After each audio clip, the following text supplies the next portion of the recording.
everybody. Feels weird. It feels like I'm talking to myself, and I might be. Who knows who's going to watch this? This is my first ever live video, or attempt at a live video. But welcome to the impromptu, somewhat spontaneous, virtual Concert for Life to celebrate 20 years of the original CFL. 20 years ago on this night, February 23rd, 2001, I performed at a show called the Concert for Life in Gurnee, Illinois, and it went on for another 14 years. Went on to raise $500,000 for the American Cancer Society, and it was powered by an amazing group of kids and administrators from Warren Township High School, and some amazing musician friends of mine, and a Gurnee community that really came to embrace that show as a part of their annual calendar of events. And I know the show ended 8 years ago, but it seemed 7 years ago. It seemed weird to me to have the 20th year come up, the 20th year anniversary, and not do something to sort of commemorate the fact that it had been that long. And so we had originally talked about maybe doing an in-person show, but COVID more or less ruined that, and life's busy, so this seemed to be the next best alternative. So if you'll indulge me, I'm just going to play a few songs tonight for you, Concert for Life style, and yeah, just celebrate with me as we remember some amazing concerts over those 14 years. And if you're so inclined, there's supposedly a Donate Now button for the American Cancer Society on this cast. So maybe we'll raise a few more dollars as we go. And fair warning, I've never done this. I could lose internet, phone battery. I haven't played in a while, so I'll probably forget some things too, so indulge me. This should be fun though.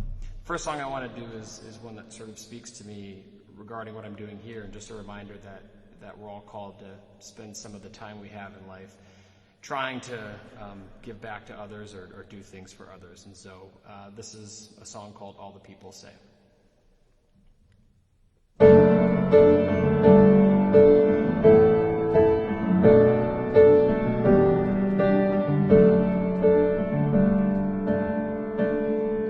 Sitting there beside the water's edge tonight, questioning the path he's taken and the path he longs to take. He wonders why this void within his life exists from day to day. He longs to make it go away, and all the people say, why don't you spend your days being happy? He knows that if he tried, he'd have to say goodbye to a life that's comfortable. It's easy to wait for another day, scared of the things we're not sure of. Challenged are we in our lives to see that the world can use much more from you. And sitting by the stand, she ate with her hands, selling lemonade. Each glass is just $1. She squeezes and she sells to benefit her health. Her goal is fairly clear, 1 million glasses sold by next year. And all the people say, but what about her age? And she smiles. She has a faith inside, the kind you cannot buy. It's a faith that lives within. It's easy to wait for another day, scared of the things we're not sure of. But challenged are we in our lives to see that the world can use much more from you and me.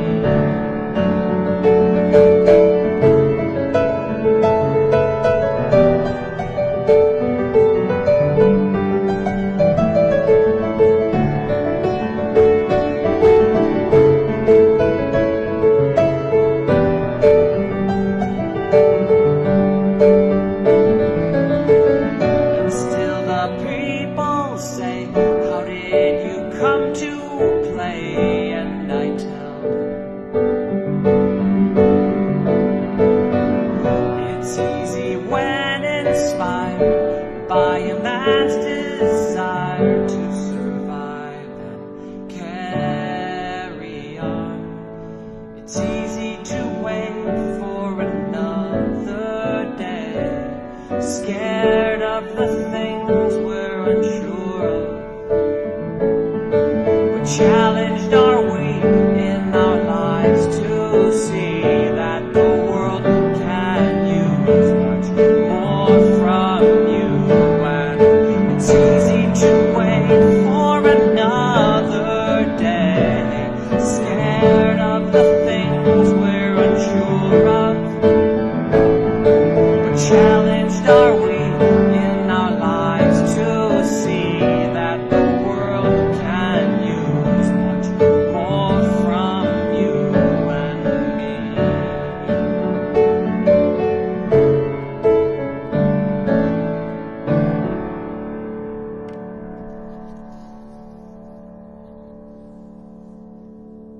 It still says live, so I assume this is still working, so I'm going to keep going.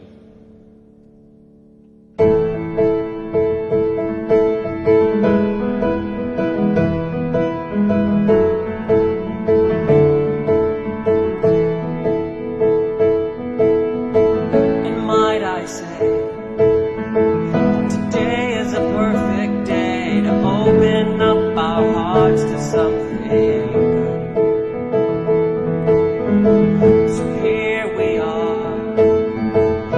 While we've come so far, we've longer roads and many miles to go. And it's sure to be uncertain, and for sure it will be hard.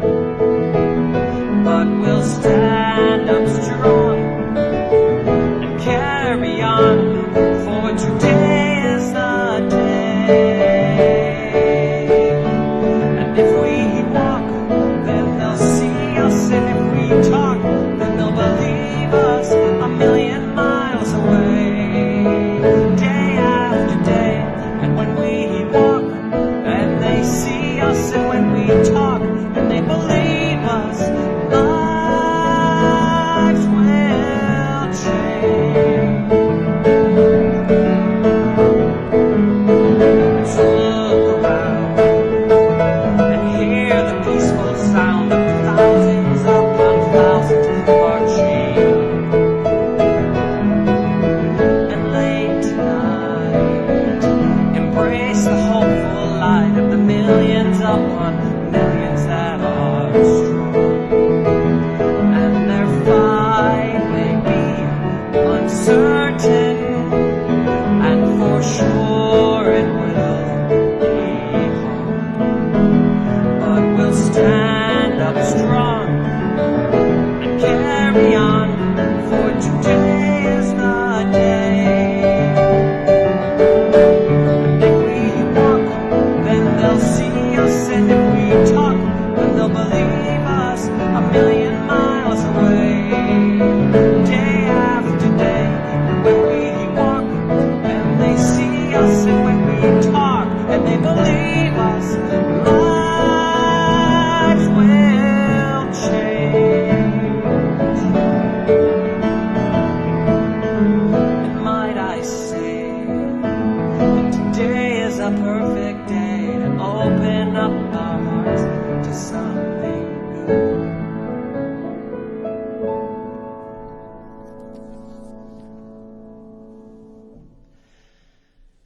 I'm not going to play for 2.5 hours. There's going to be no raffles, no silent auction, no brownies down in the basement like normal. But thanks for tuning in to the, I don't know, few dozen that we have so far. So far, so good. Sounds like you can still hear me. Thank you for letting me do this. I'm oddly nervous. There's nobody here in the church with me. I don't think there is. But it's been a while since I've done this, and it was exciting to be able to put this together. And yeah, thanks to the 25 of my family members probably that Katie convinced to tune in. This next song that I want to play is one that I wrote in a church like this. So I'm at St. Casimir's here in Milwaukee, and it's a gorgeous, beautiful church. And St. Hedwig's, just a mile down the road, is a church I used to go at in the evening and play all the time in my younger days, and wrote a lot of songs in those dark, candlelit evenings just sitting at a grand piano. And one song in particular that I wrote during those times, Take Lord, is a song that really speaks to just sort of realizing that the blessings we have are just that they're blessings, and we're all given so much in this world, and to remember that it's ours to give back.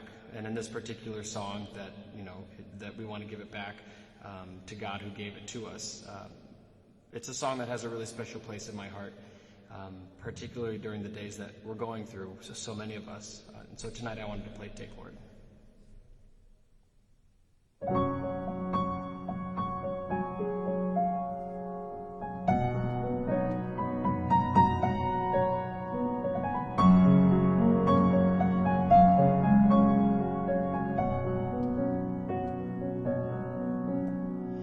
Take, Lord, receive all my liberty. Take, Lord, receive all my memory. Take, Lord, receive my understanding. Take, Lord, receive my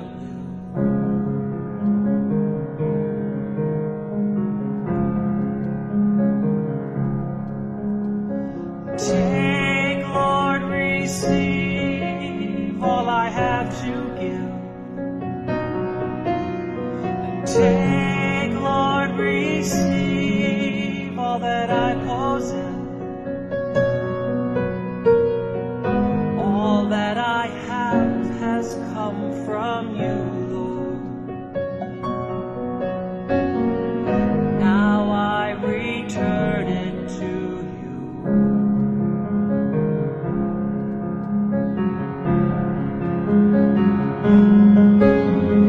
Take, Lord, receive what is truly yours. Take, Lord, receive all of this and more. Dispose of all that I have given, according to your will.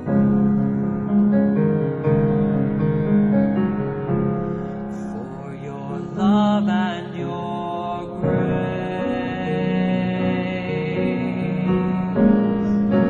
are all that I need. For your love and your grace are enough for me. Are enough for me.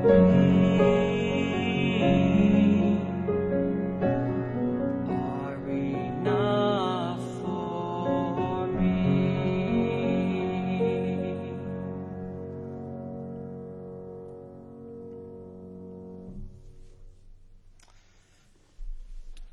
It's weird not to have people clapping, kind of wait for that awkward pause. So normally at a Concert for Life, I'll talk a little bit about myself, life update, things like that. So I figured I'd do that real quick for those who I haven't maybe talked to or seen, or just casual Concert for Life goers who, once I left in 2014, have never really thought about me since. I am married. Katie and I have two beautiful kids, Eliana Grace and Callan Matthew. And in 2014, when we were doing the last Concert for Life, some of you may remember it was a very heavy time for Katie and I. Our hearts were very heavy in that she was going through a tough pregnancy. And she actually missed that last concert because she was at home on bed rest, carrying our son, Randall Thomas. And the pregnancy carried on for a little while longer, but that April of 2014, Katie gave birth to Randall Thomas, but at just 26 weeks, he wasn't developed enough to survive, and he passed away. And, you know, when we think about adversity and overcoming adversity and the flowers that bloom from the dirt and all of that, I look at my two kids, Eliana and Callan, and I think that their big brother in heaven, Randy, helped give them life. And it was a very hard year for us, and still is hard in many ways, but I look at Ellie and Cal and I think of the beauty that's come from that, from Randy and what he taught us and helped Katie learn in order to have healthy children. It's a beautiful family that God has given me, and I'm so grateful every day. And this next song that I want to play is a new one, or newish. It's called I Believe, or Callan's Prayer. And it's a song that I wrote the music to, that my friend Dave wrote the words to. Dave's the godfather for Callan, and he wrote it for his baptism. And it's a prayer that we now use in our family, a prayer to Randall Thomas and to God. And a lot of us, the Concert for Life was about those fighting cancer, those who had survived cancer, certainly those who had passed on from cancer, including my father, Kate Pedersen, who the concert was conceived for, and so many others who have gone before us, concert goers who would come and remember their loved ones. Losing someone is really hard, and it doesn't matter how old they were or where they were in their life journey. And with Randall Thomas, that loss after just 5 hours of life was as great as any that I had known. And it's wonderful to have this prayer now to remember him by. And I thank Dave for writing the words, and tonight I'm going to play this for you.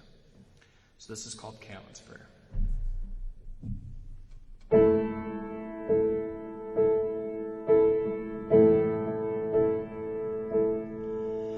I believe in God, and He's here with me, and He's with my brother too.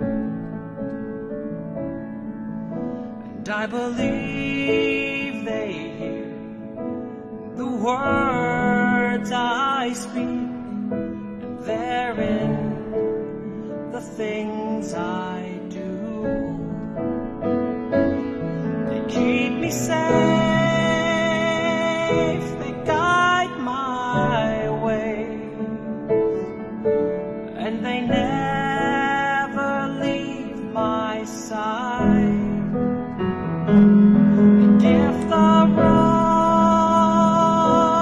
gets rough upon their shoulders,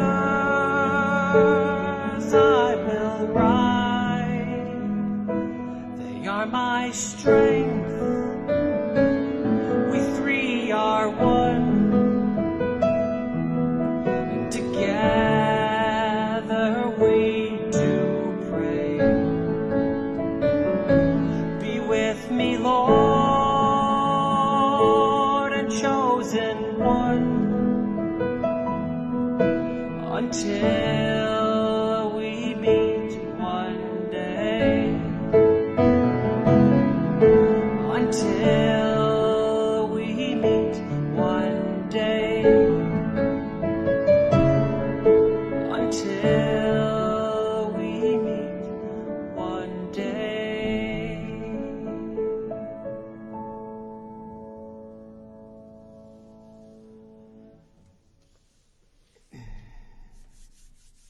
In 2001, 20 years ago, I was 19, which means I'm 39 now. I turned 40 this year. I know I don't look any different than I did 20 years ago. Less hair in the back, but I've strategically positioned the camera so that we can't look at that. When I was 19, 20, 21 doing those early concerts, I truly didn't know what I was doing, sort of winging it. The opportunity that the FBLA group gave me, that the Gurney community gave me, it really helped me polish my performing skills, my speaking skills to the extent that they're polished, but certainly my songwriting too. It gave me this opportunity to play, and so throughout the year I would write more, knowing that I would have to play again for a somewhat similar crowd, and I'd want to write new songs. And I remember writing this next song in 2002.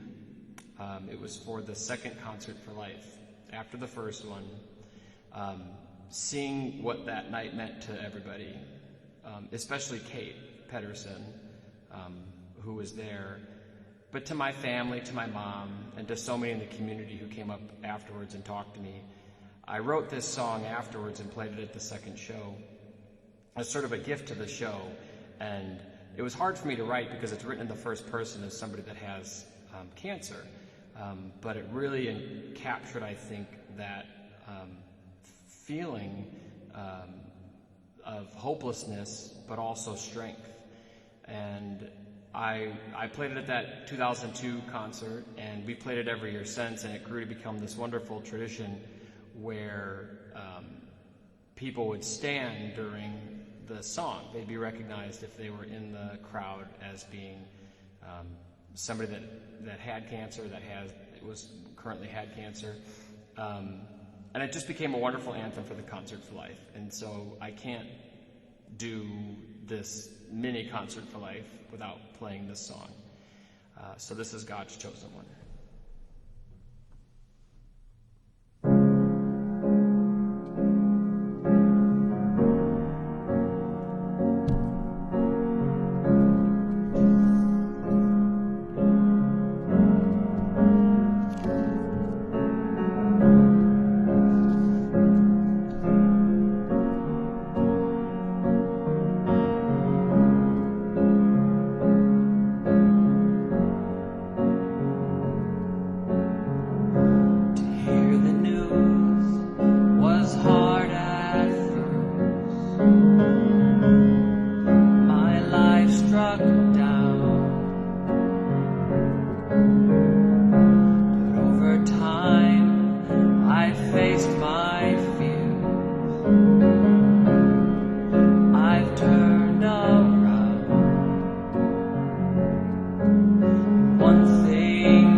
Time for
for me to live my life today.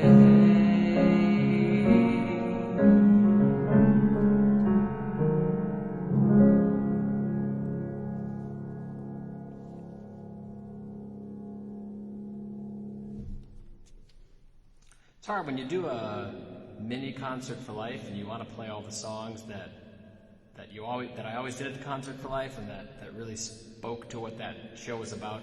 They all tend to be a little slower, so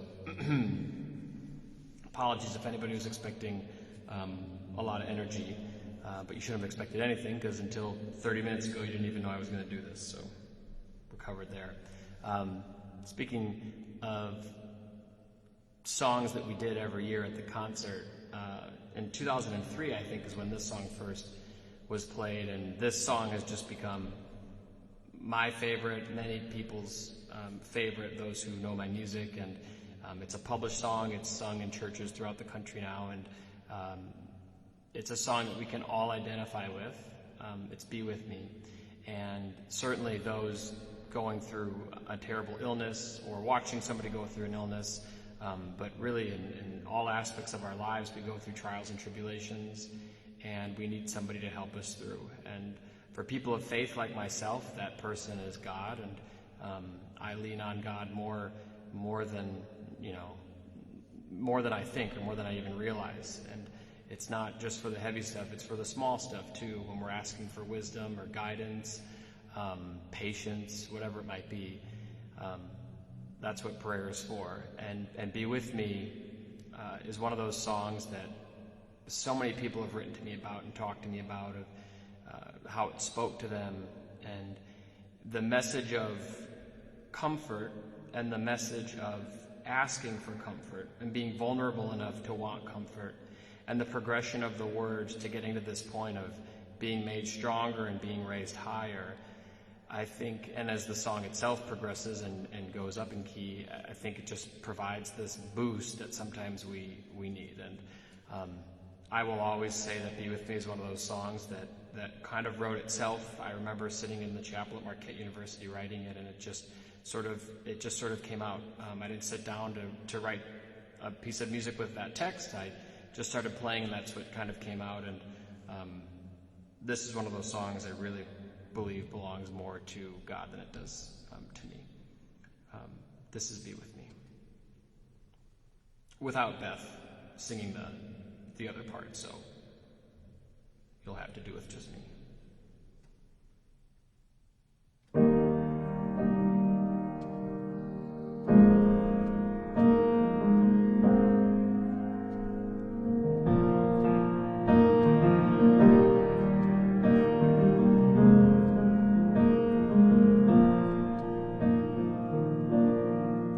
Be with me when I am in trouble.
Be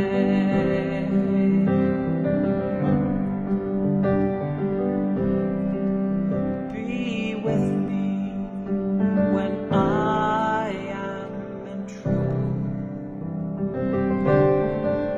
Be with me when I am afraid.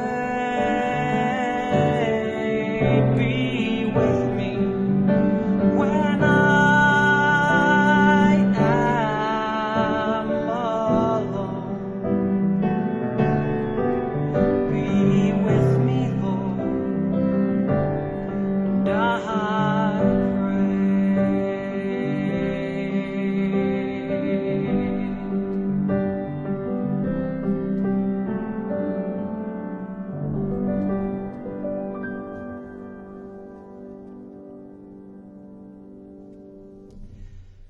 You know, the days leading up to the show, this live stream, which I wasn't sure until even today I was going to do, just because life's busy.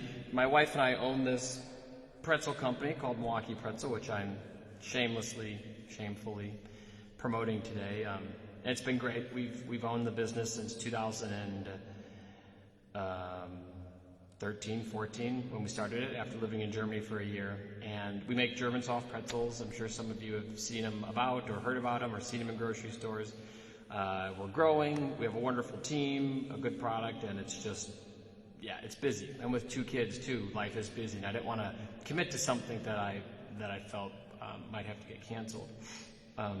So anyways, as I was leading up to this show, and it's been in the back of my mind for a number of days and weeks, I thought a lot about the first concert, and I wanted to play all the songs from the first concert, like as a testament to that show, but it was mostly instrumentals. I didn't really write songs with words in that first year.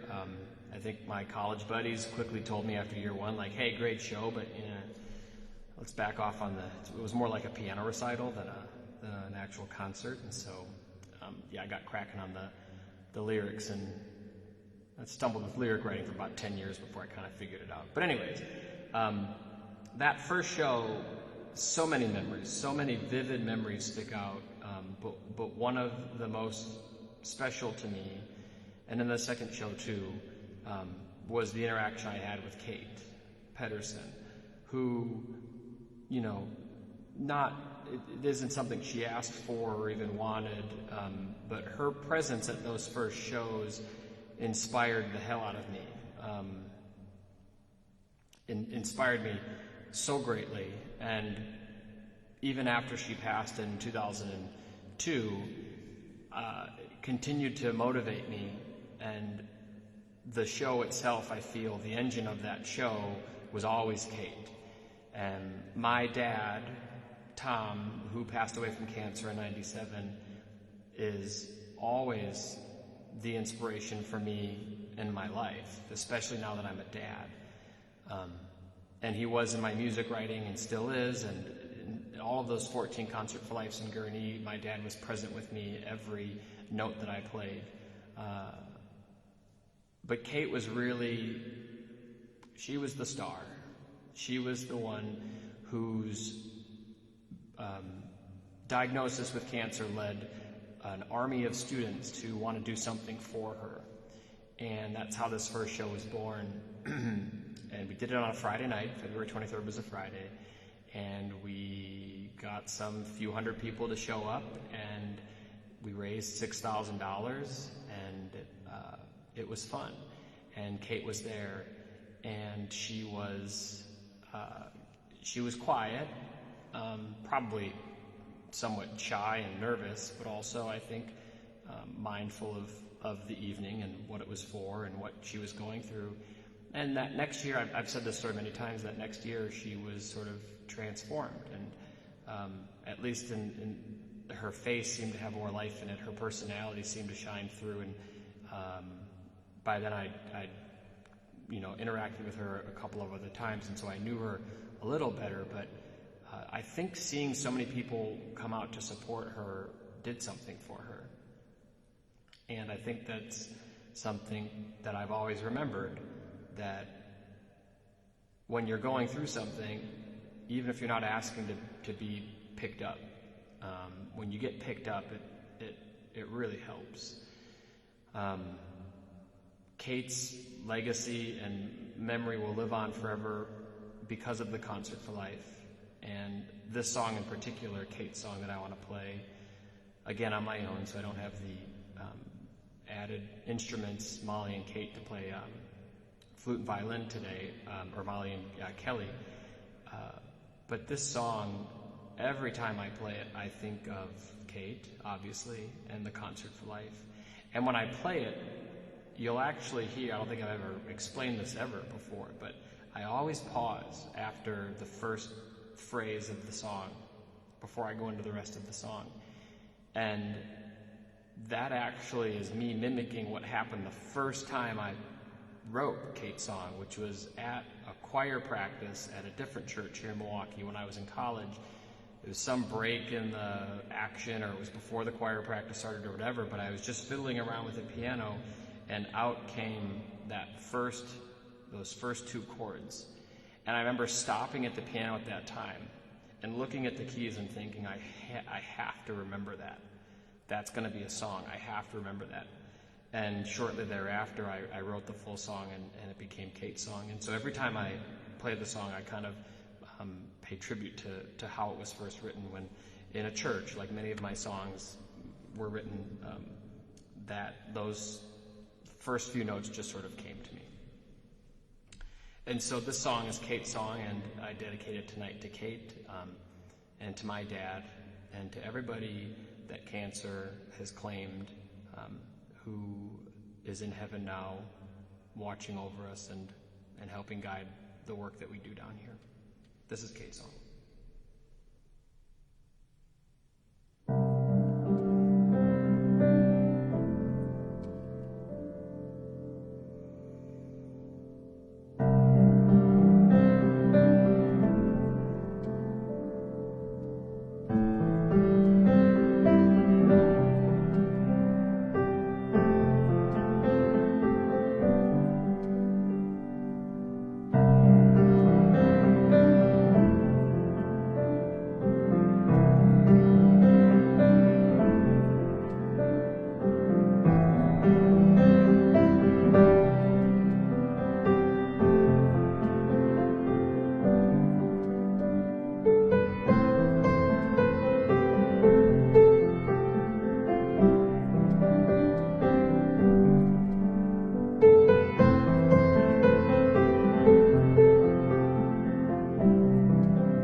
Those comments. I wonder if anybody's requesting anything. Hi. It's very weird to be doing this, by the way.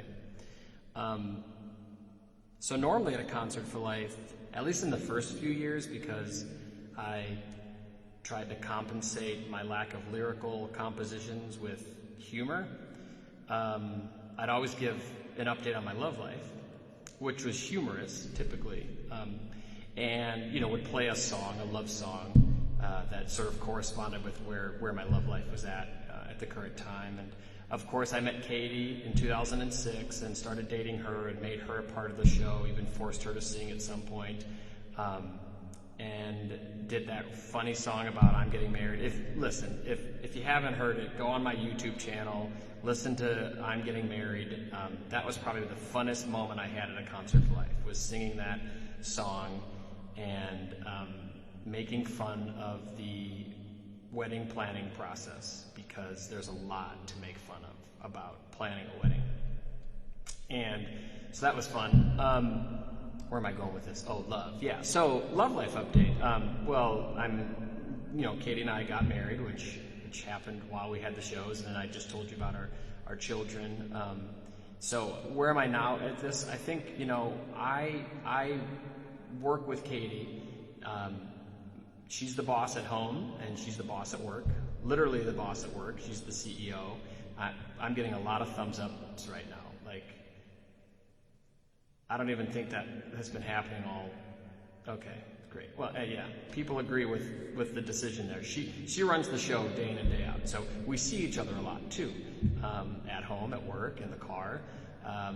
And people always tell us, like, oh, I could never do that. I could never work with my spouse. And I probably would have said that too, objectively, like if I weren't in this situation. But as it turns out, Katie and I have managed to coexist as business partners, but also life partners. And, once I realized who was calling the shots and who was in charge, life certainly got a lot easier for me. But I wanted to play one song today, sort of as a tribute to Katie, because she's been through so much in her life, even before she met me, but certainly with me at her side, and she overcomes it all. She powers through it all. She smiles through it all. When others are going through things, she's the first to make them a meal or cookies. She's the most empathetic boss you'll ever meet. She's a wonderful mom. I am very grateful and very blessed to have her as my wife and as my best friend in life. And, this song that I want to play, which again I wrote in a church, the first time Katie ever heard it was in a church, is called This Could Be. And it's this song, I wrote it while we were dating, and Katie, she tells me that when she first heard me play it for her, like, she kind of freaked out because she realized that I was really into her, like thinking about getting married level, which this song sort of alludes to. And I think when she got over that, obviously, that she saw, she felt the same way.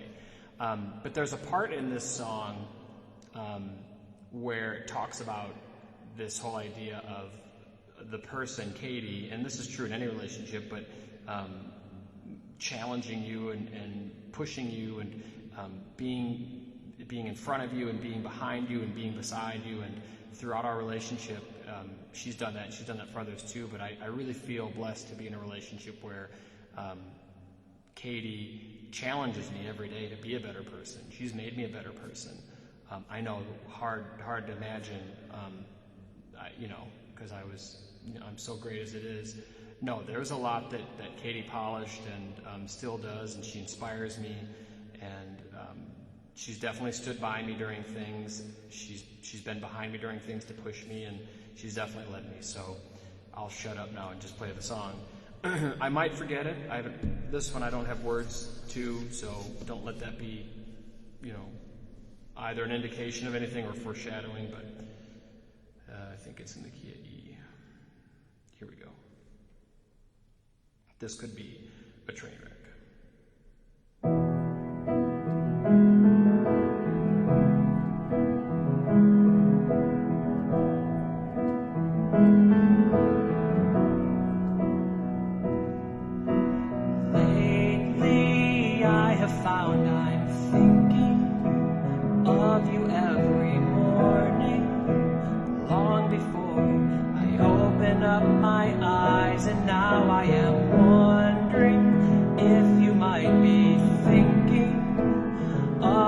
every morning, even as the sun begins to rise above.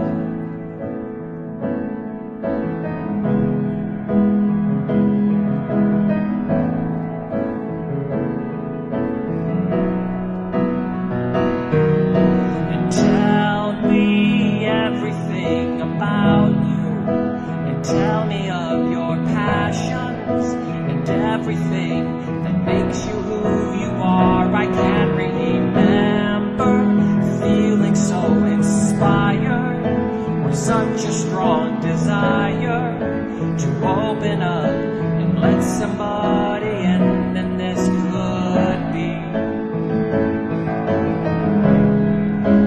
This could be. This could be.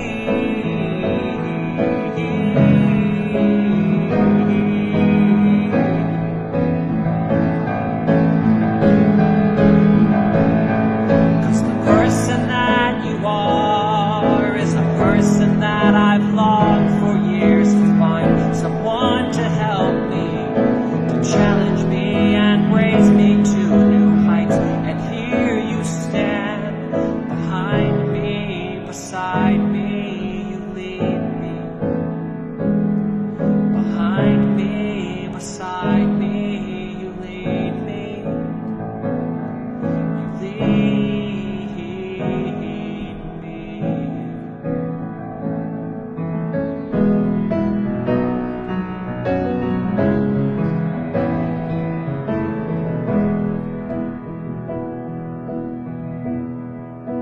This is the part that freaked her out.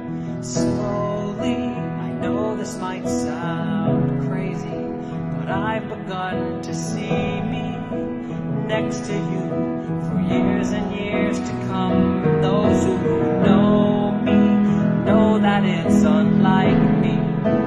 Think about what could be, but then again, it's you I'm thinking of, and this could be. This could be. This could be.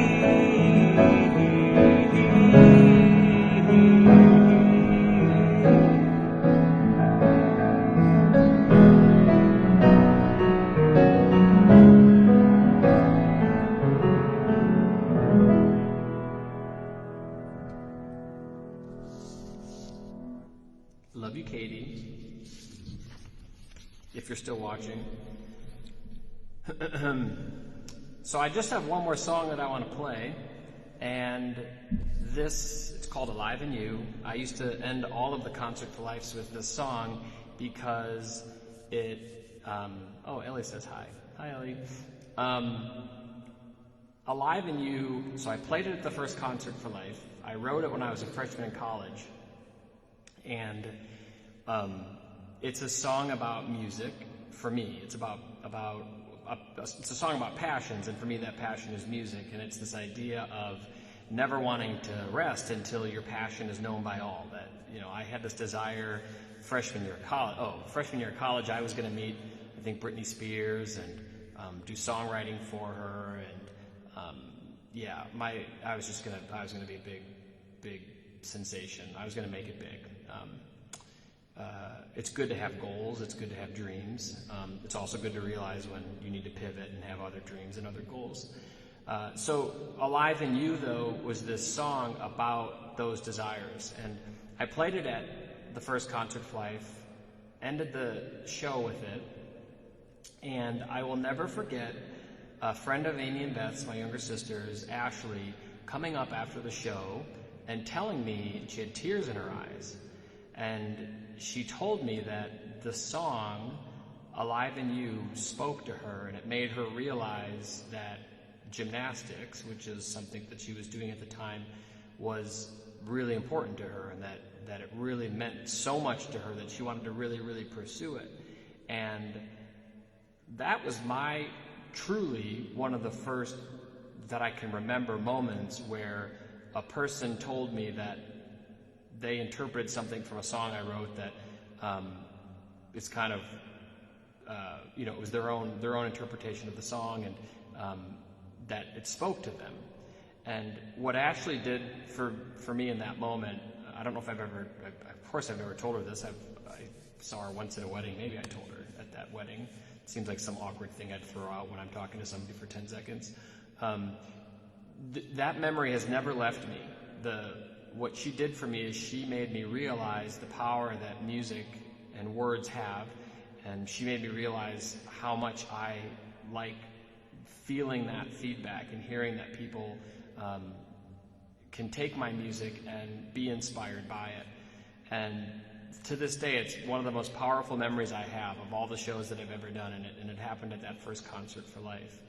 And so I thank you, Ashley, wherever you are, for saying that, for coming up afterwards and telling me that, because to say it was life-changing is not an understatement. That has been ingrained in my head ever since. And Alive in You has become a staple at the concert ever since. And every concert that I do, I could never not play it for fear of somebody in the crowd maybe needing it and wanting to hear it. And I wouldn't want to not play it for them. So this is Alive in You, and this will be it. This will be the last song. And I want to thank the now 35 people who have stayed with this whole time. Just dropped to 33, so I'm talking too much. Just went up to 34. Okay, not sure how to take that. But yeah, thank you. This was fun, and it was nice to dust the dust off and do this again. So thank you guys for humoring me, for entertaining me. Hopefully this transitioned well, and I'm deathly afraid that when I get done here, Katie's going to say the feed was cut early, or that the mics weren't working, or just that I looked sweaty and kind of gross. But either way, I'm going to stop talking now. Here's Alive in You, and it was really, really nice to play with all of you, or for all of you tonight, and to remember the Concert for Life.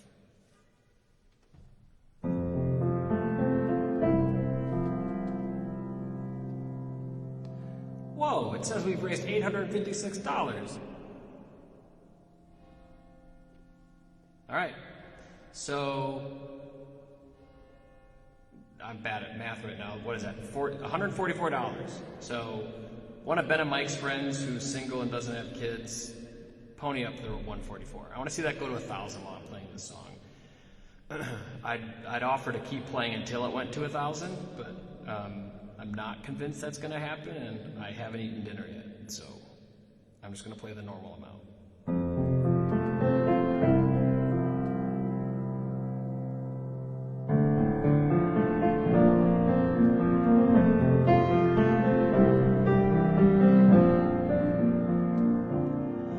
There's a passion inside me that keeps me and drives me today.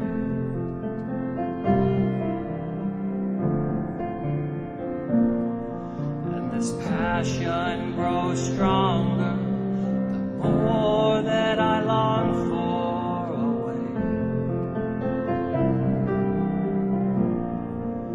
a way for my love to shine, a way for my words to rhyme, a way for the passion deep in my soul to live in you.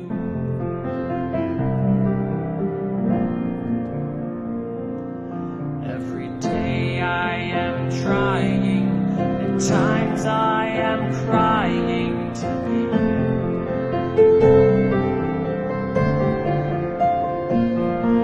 a person whose spirit, oh Lord, please hear it, is free.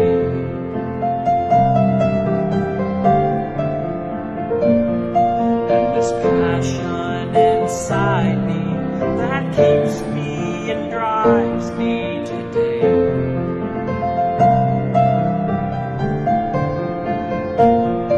is a passion I'll fancy till life finally grants me away.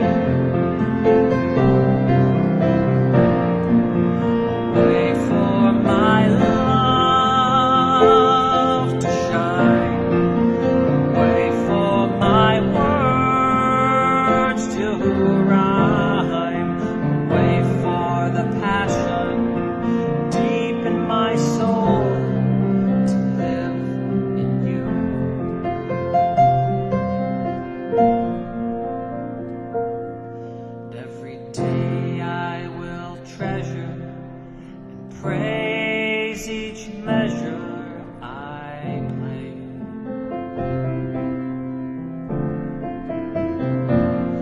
If this passion inside me one day will provide me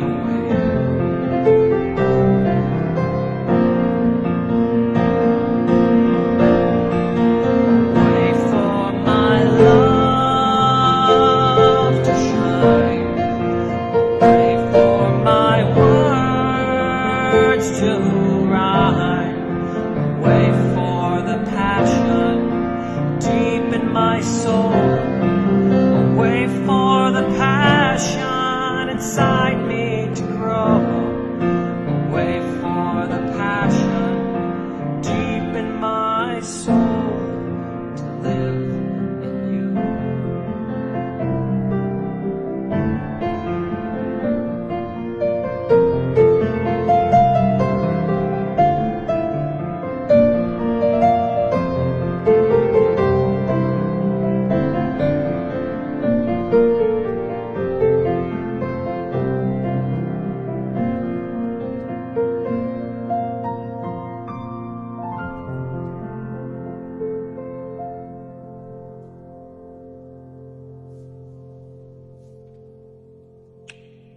Thank you, guys. I'm going to hit the end button. Oh, 1,026. Awesome job. I don't know who that was. I'm not sure I'll ever be able to find out, but I'm going to assume it was, no one's taking credit for it. But thank you, guys. That's incredible. I thought maybe we'd raise 20 bucks or so. So thank you, thank you, thank you. I am going to sign off, and hopefully this will be, I don't know, the first of more shows to come. It's pretty easy when you're doing it on your own with a camera. Thanks, guys. I love you all, and happy 20 years. See ya.